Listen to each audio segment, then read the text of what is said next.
Welcome to The Explainer. Today, we are cracking open one of the most influential books ever written, Dale Carnegie's How to Win Friends and Influence People.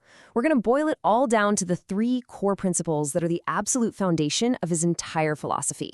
So let's jump right in. All right, think about this for a second.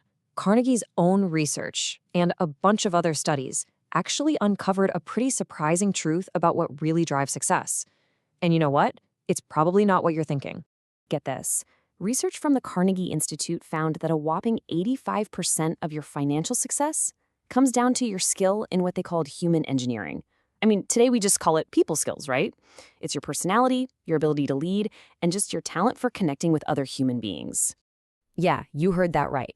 Only 15% is about what you actually know, your technical skills. Which means, hands down, your ability to deal with people is the single most important skill you could possibly develop for your career.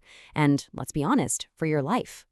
So here it is. This one quote is the golden thread that ties the entire book together. It's a huge paradigm shift. It's all about this. Stop thinking about what you want and start always thinking about what they want. So let's get into the first big principle. This is where it all begins. And it starts with the one thing Carnegie says we absolutely have to stop doing if we want to have any influence at all. This is fascinating. Carnegie points out that even the most notorious criminals, guys like Al Capone, saw themselves as public benefactors. Two Gun Crowley literally wrote that he had a kind heart under his coat. They justified everything. Now, if they don't blame themselves for anything, what chance do you have of making the average person see their own faults by criticizing them? The bottom line is, criticism just doesn't work. It's totally futile. All it does is put people on the defensive, it makes them justify themselves, and it creates resentment that can literally last for years. 99 times out of 100, people just don't criticize themselves no matter how wrong they are. You know, even Abraham Lincoln had to learn this lesson the hard way. As a young man, his public criticism almost got him killed in a duel. He learned his lesson, though. Years later, during the Civil War, he was absolutely furious when General Meade let Lee's army escape. He wrote this scathing, angry letter, but he never sent it.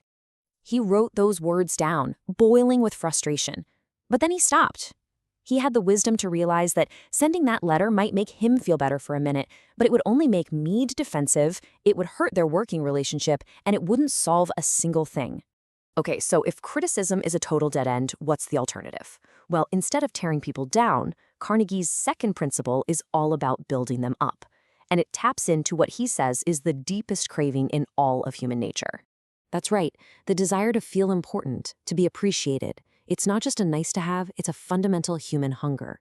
An honest, sincere appreciation, that's the fuel. That's what makes people want to do their best. But, and this is a really important distinction, we have to know the difference between appreciation and cheap flattery. One is sincere, it comes from the heart. The other is totally insincere. It's selfish, and people can spot it from a mile away. Flattery is just counterfeit praise, and it almost always backfires. Think about this. Charles Schwab was paid over $1 million a year, and this was back in the 1920s, mostly for his skill with people, and he said his greatest asset was his ability to build enthusiasm. How did he do it? By being lavish in his praise and really hesitant to find fault. He knew that nothing kills a person's ambition faster than criticism from their boss. And that brings us to the third, and maybe the most powerful, foundational principle. If you can get this one right, Carnegie says you can pretty much move the world. Carnegie uses this fantastic, simple little analogy. He says, look, I love strawberries and cream, but when I go fishing, I don't bait the hook with strawberries and cream, right? Because for some strange reason, fish prefer worms. So why on earth do we spend all our time talking about what we want? It's kind of silly when you think about it. The simple truth is, everyone else is just like us. We're all interested in what we want. So the only way to get anybody to do anything is to talk about their needs, their desires, their ambitions. Here's a perfect story from Carnegie's own life. A hotel manager tried to triple his rent for a lecture hall. So what did he do? Did he get angry? Did he complain about how unfair it was? Nope. Instead, he made a list of the pros and cons, from the hotel's point of view. He framed the whole thing around what the manager wanted. And what happened? The rent increase was a tiny fraction of what they originally demanded. So, what's the big idea here? What does this all boil down to? These three principles, They aren't just little tricks or tactics you pull out when you need them. No, they are a complete and total mindset shift for how you deal with every single person you meet. So here they are, the building blocks. It's a really simple but powerful formula. First, just stop the negative stuff that pushes people away. Second, start giving people the positive reinforcement they're starving for. And third, always, always see the world and frame your requests from their point of view.